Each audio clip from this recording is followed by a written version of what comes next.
On today's show, the business of bugs, up close and personal. Minnesota wood ducks get help from a most novel musical source. And we take a walk in the park up north and along Lake Superior.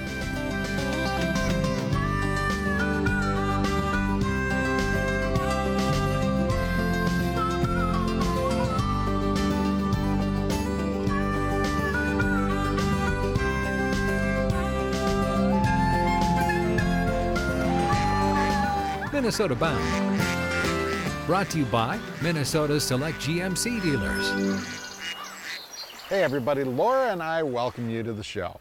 Up first, we go behind the lens with one of Minnesota's most talented photographers. You know, some people like to grab a shot of a wolf or catch the mystique of a moose in a misty marsh. Bill Johnson is a little different. He has a knack for capturing critters that are much smaller.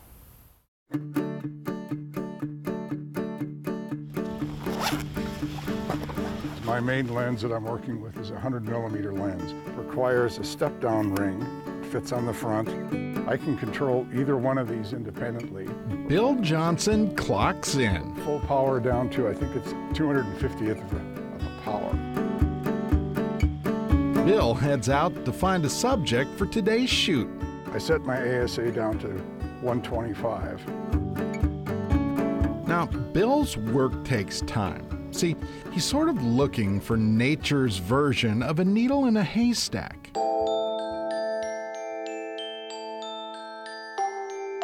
Basically, when I'm moving in close to these things, I wind up holding my breath to sort of stop my movement.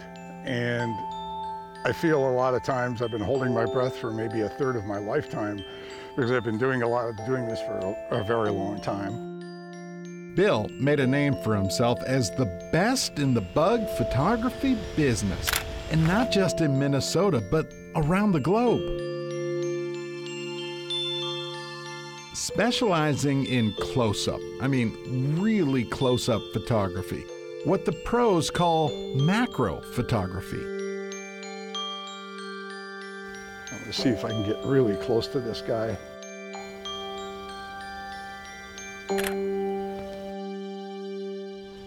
There's that. I think I was probably about 5 years old and I was in my grandmother's garden. I saw something fly into a flower. So I went over to the flower and stuck my finger in it and the flower bit me. At least that's what I thought. And this thing flew out and I think that started my little reptilian brain. I need to find out what that was that stung me and learn more about these things. Probably in the early 90s. At that point, I realized I had about 50-some thousand slides in my stock. And one day it hit me looking at a magazine, you know, all these pictures in these magazines, somebody had to take them. My first image that was published wound up in a major national magazine called Natural History. And it was a page-and-a-half image, which just blew me away. It paid the mortgage that month, and I thought, this is fun. He hopes that his close-up and personal photos might help someone get over their fear of certain bugs. And those are the ones that I really have fun with trying to convert. I mean, some people just, they're not going to get anywhere near them, but we keep on trying. Because some of these things, when you see them up close, I didn't know they came that way. I didn't know the colors were like that. And I'm trying to show the beauty of these things, as well as the diversity, and just hope the next generation becomes more interested in them and more aware of them. Suppose that's why his images have colored the pages of more than 800 magazines and books. Oh, and Bill writes too. But his favorite place is, as the saying goes, right in the middle of a hornet's nest. But no, he's never been stung.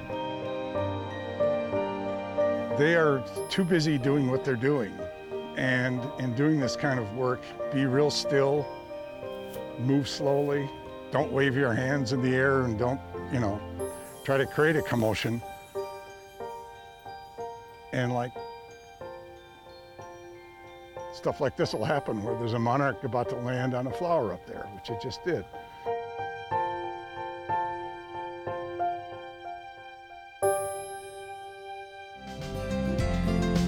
Minnesota Bound is brought to you by Minnesota Select GMC dealers, Alumacraft, Chase on the Lake, and by Connecticut.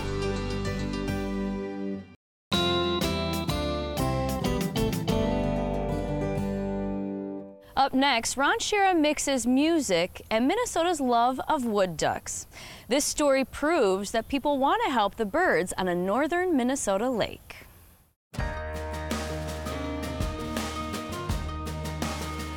It's late summer on Minnesota's Leech Lake. So colorful, so nice. Oh, looky here, a wood duck house.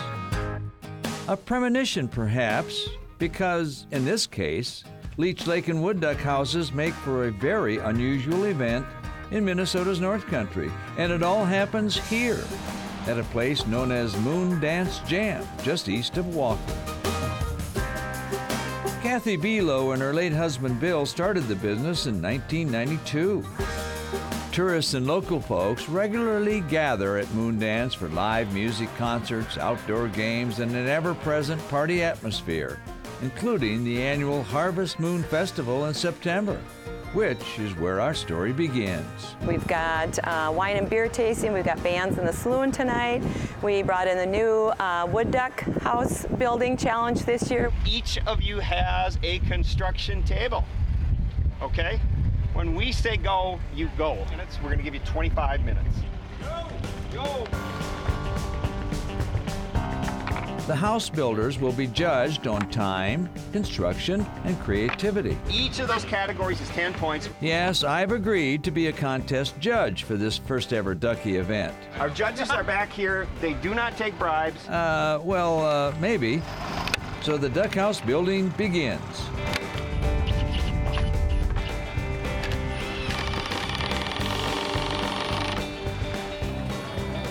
They are going to pay to be in the contest, and then we are giving half of it back to the Ducks Unlimited.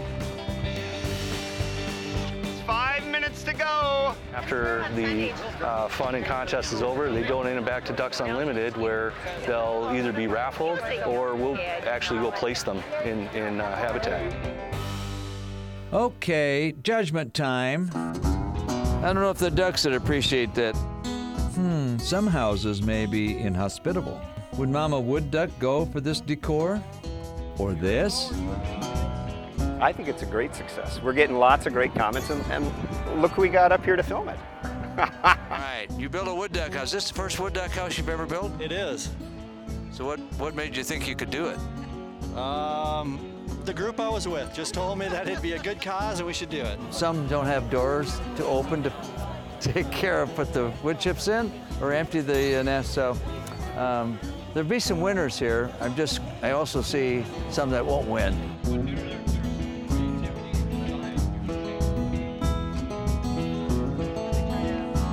Have you ever built a wood duck box before? No. What? No, none. Why? See, mine's the one that's crooked.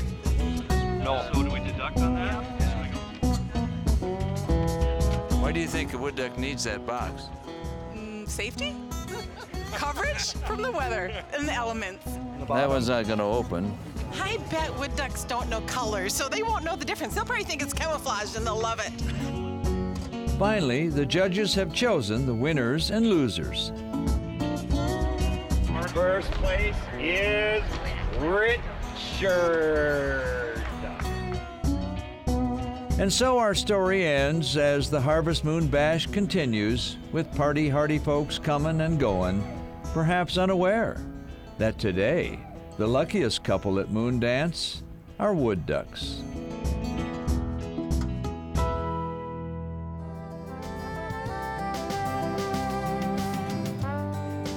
Still ahead, we head to Lake Superior to take a walk in the park.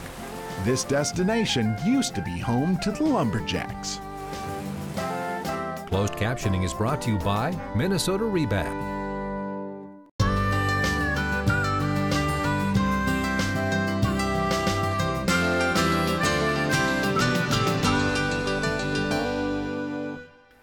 was a kid, I used to camp at a state park called Tettegouche, or as some people like to pronounce it, Tettegouche.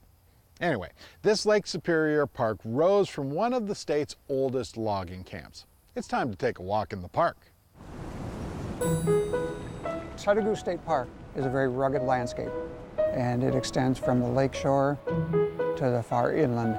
Hiking trails involve a lot of ups and downs, but with that extra work, you're rewarded with views of large vistas and the waterfalls. It's the biggest park on the shoreline of over 9,000 acres, and there's plenty of room for everybody here. Tettegouche State Park is located about an hour and a half up the North Shore from Duluth and is located about 5 miles from Silver Bay. The park was formed as sort of a response to the preservation of Tettegouche Camp. With the acquisition of that land, they built the park by acquiring lands around it. It was a great place to retreat to. The 1.7-mile hike into Tettegouche Camp will get you away from all the activity in the rest of the area. You're away from the hustle and bustle of the world. There's no cars allowed in there. Guests at the park can rent out the cabins. Activities on the lake, you can go canoeing, fishing in the lake, swimming in the lake. It's a nice spot to relax. There's a lot to do in the park. We have 23 miles of trails. There are 4 waterfalls within the park with trails that go to them. Behind me are the high falls. They're the highest falls within the state boundaries at 64 feet. They come crashing down through rhyolite bedrock that was formed 1.1 billion years ago. This is a very popular spot for people to come to the falls to take the hike here. Just because it's such a dramatic place. The hike up to baptism is about 3 miles round trip. Just below that are 2-step falls, which is kind of a cascade of 2 steps. We're here at the park in the fall. The maple leaves are peak color, and the birches and aspens are on their way. One of our popular trails at the park is Shovel Point.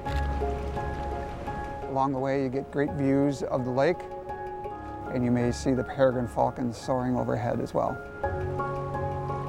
It's fun to just come up here and just sit and watch. I find it relaxing. It's just beautiful. It inspires you to want to be a better photographer. I wish more people would come up and experience it. Down on the lake shore itself, there's a lot of rock climbing. This is one of the most popular rock climbing areas in the upper Midwest. It's a worldwide destination for folks to come and rock climb. Climbing here at Tettegouche is the best in Minnesota, in my opinion. I've been to all 4 corners of the state. Shoreline climbs here are unsurpassed. It's simple. You make the moves, you connect several moves together, and then you're back to the top. The whole park is beautiful. There's so many different areas that you can go to and hike to.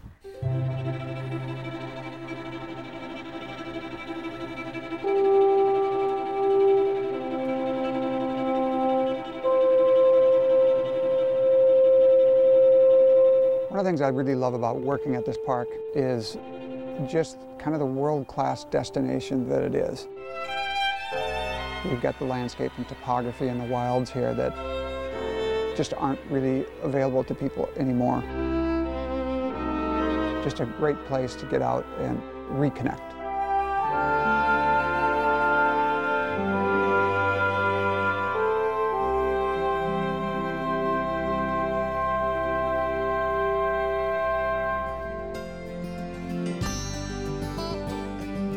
Straight ahead, today's Minnesota Bound Classic documents the art and the story of a Lakes Country legend. Minnesota Bound is brought to you by the Yard maintenance-free outdoor furniture, Running Aces Casino and Racetrack, Bent Creek Golf Club Eden Prairie, and by Totem Resorts, the premier destination for world-class fishing.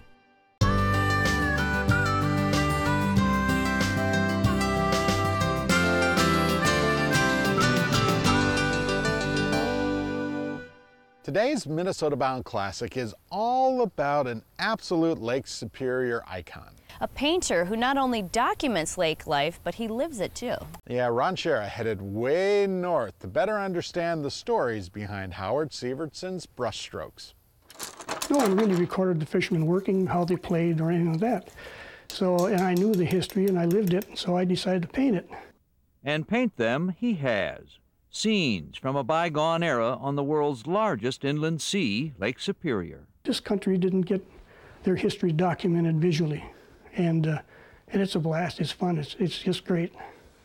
As Howard Sivertson strokes his palette, as his paintbrush flicks across the canvas, there's more at work here than a piece of art. This was a fisherman from Isle Royal who fished for my father and uncle. His name was Einar Ekmark.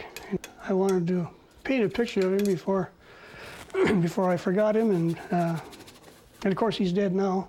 But on canvas, old Einar will be fishing forever now, just like Howard Sivertson's boyhood memories of growing up at Washington Harbor on Isle Royal. I was born and raised in a very quiet place, very pristine. That's what turns me on. Isle Royal is the largest island on Lake Superior. Although it belongs to Michigan, the island is actually closer to Minnesota, which is only 20 miles as the raven flies. Because it was a special place. It was an island, and the people who lived there all kind of took care of each other. Howard grew up intending to follow in his father's footsteps and be a commercial fisherman, just like his granddaddy before him. But Howard's fishing luck turned lousy. I was supposedly going to be a commercial fisherman, followed the family tradition, but I got seasick. I was lousy in the boat. I wasn't a good worker, distracted all the time, you know. So he was very happy when I decided to become an artist. Since 1970, Howard and his wife Elaine have lived at Grand Marais, Minnesota, along the shores of Lake Superior, where the daily view of the big lake is almost like residing in one of his paintings. Or hers, for that matter. Elaine also is an artist who shares her husband's passion. This is just part of him since he was born, I think. Just this is what he knew he wanted to do this early on, and he's been doing it. I think when you're born on an island, and raised on an island, that has trees and rocks and water, I guess those are the images I like, and those are the images that I understand. He's been there, done that. One day in a raging storm, Howard had to drive the boat home alone. He was 12 and he was scared. Little did he know he'd someday recapture the scene with a brush. The boat started filling with water. I couldn't pump it out fast enough, and the floorboards were starting to float, and the water was coming up on the engine not too long before it would short out, and I'd be a goner. It was a maturing experience. Today, Howard's maturing experiences come while he's standing. Good brush strokes, he says, start from your heels. And that's a good way to start the painting. You get more expression, more feeling, more movement into it that way. His best paintings, Howard says, include lessons in history about Gitche Gumee, starting with pencil sketches. And suddenly you're back in 1850, fishing with an Ojibwe Indian family. I just wanted to show the beautiful backdrop that these people worked and lived out their lives in. This was a normal day for this guy. There's no steamboats, no whistles, no outboard motors, no lawnmowers, no chainsaws, no TV sets, nothing. Just him, his wife, and that little kid in the splash of the fish here. That's all he heard. Isn't that fantastic? The perfect painting, perhaps? That hasn't come yet. I always say, if I ever get that good painting, I'll quit. Or when the waves of Gitche Gumee no longer rush to shore. Our family loves to visit his gallery every fall in Grand Marais, and his work hangs on the walls of our house. Beautiful. Well, that does it for us. We'll see you back here next week. In the meantime, don't forget to introduce a kid to the great outdoors. Transportation provided by Premier Transportation. Call 1-800-899-7433. To get more Minnesota Bound, including full episodes, go to mnbound.com. And to follow our latest adventures, like us on Facebook.